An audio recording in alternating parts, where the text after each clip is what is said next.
अस्सलाम वालेकुम गाइस, कैसे हैं आप लोग। गाइस, ये वीडियो बनाने का मकसद ये है कि जब भी नया फ़ोन आता है या जब भी आप नया कोई फ़ोन ख़रीदना चाहते हैं तो एक बड़ा डिसीजन होता है आप लोगों के लिए, क्योंकि एक बड़ी अमाउंट जो होती है वो आपने इन्वेस्ट करना होती है। और अगर डिसीजन अच्छा ना हो तो बंदा बाद में बहुत ज़्यादा पछताता है कि इतने ज़्यादा पैसे लगाने के बावजूद भी आपको वो सेटिस्फेक्शन, वो मज़ा नहीं आया जो कि होना चाहिए। बात करने का मकसद ये है कि जब भी एप्पल एक नया मॉडल लॉन्च करता है तो उसका पुराने वाले मॉडल के साथ एक थोड़ा सा कंपैरिजन में क्लैश आ जाता है। फॉर एग्जाम्पल, अगर हम 14 सीरीज़ की बात करें तो यहाँ पे एप्पल ने 14 प्लस के नाम से एक मॉडल निकाला है। नो डाउट बहुत ही कमाल का मॉडल है, जिसका डिस्प्ले भी 6.7 इंच है, जिसकी बैटरी भी 14 प्रो मैक्स वाली है, यानी कि अच्छे फीचर्स हैं, बैटरी और डिस्प्ले दोनों बहुत अच्छा है। लेकिन अगर हम उसको बाय करना चाहते हैं तो हमारे ज़हन में ये सवाल ज़रूर पैदा होता है कि क्या सेम बजट में हमें कोई और बेस्ट ऑप्शन मिल सकती है।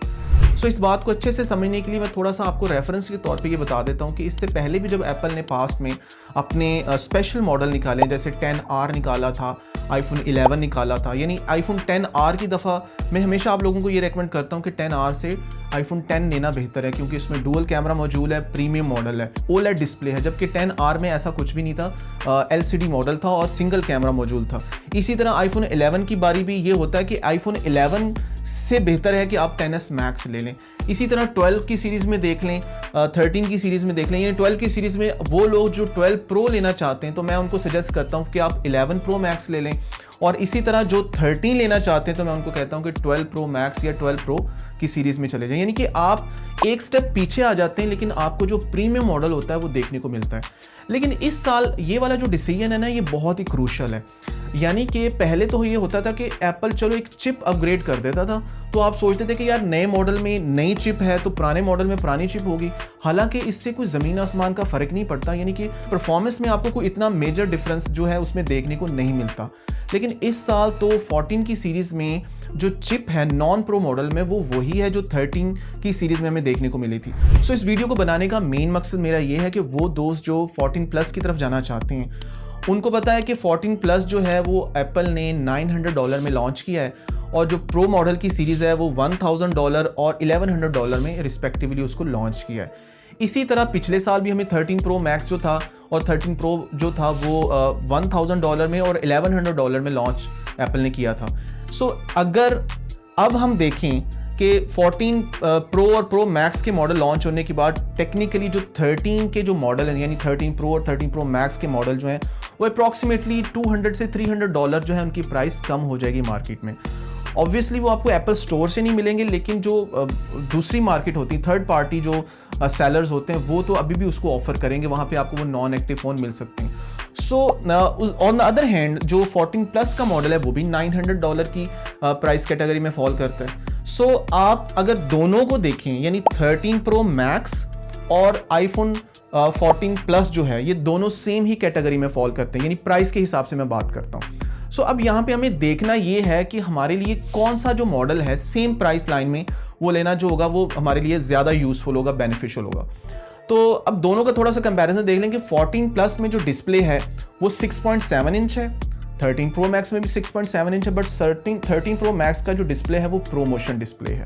14 प्लस में आपको डुअल कैमरा मॉड्यूल मिलता है, जबकि 13 प्रो मैक्स में आपको ट्रिपल कैमरा मॉड्यूल मिलता है। 14 की साइड पे आपको थोड़ी सी इंटरनल कैमरा इंप्रूवमेंट्स मिलती हैं, कुछ इन्हेंसमेंट एप्पल ने की हैं, बट वो इतनी सिग्निफिकेंट नहीं है कि आप अगर 13 प्रो मैक्स की तरफ देखें तो आपको वहाँ पे आपको एक मेन कैमरा ही मतलब एक्स्ट्रा मिलता है, यानी कि वहाँ पे ट्रिपल कैमरा मॉड्यूल आपको देखने को मिलता है। उसके अलावा दोनों की जो नॉच है वो सेम है, इवन कि दोनों की जो चिप है वो भी सेम है। सो मेन डिफरेंसेस, और बैटरी का अगर देखा जाए तो बैटरी भी दोनों की अप्रॉक्सीमेटली साइज वाइज सेम है, बल्कि 13 प्रो मैक्स की जो बैटरी है वो ज़्यादा बेहतर है। इसके साथ साथ अगर दोनों की फिनिश की बात की जाए तो 14 प्लस जो है वो नॉन प्रो मॉडल है, यानी कि वहाँ पे आपको वो प्रीमियम स्टेनलेस स्टील जो है वो वैसे देखने को नहीं मिलता जैसा कि आपको 13 प्रो मैक्स या जो प्रो वाले मॉडल होते हैं वहाँ पे देखने को मिलता है। वहाँ पे एल्यूमिनियम की बॉडी है, यानी एल्यूमिनियम का उसका रिम है, यहाँ पे आपको स्टेनलेस स्टील देखने को मिलता है। यानी दोनों को अगर बहुत अच्छे से इसको कंपेयर किया जाए तो आपको हर लिहाज से 13 प्रो मैक्स जो है वो 14 प्लस से बेहतर नजर आएगा। सो मेरी आपको सजेशन यहाँ पे ये है कि वो लोग जो 14 प्लस की तरफ जाना चाहते हैं वो अगर 13 प्रो मैक्स को खरीद लेते हैं तो 13 प्रो मैक्स उनके लिए ज़्यादा बेहतर ऑप्शन है सेम प्राइस लाइन में।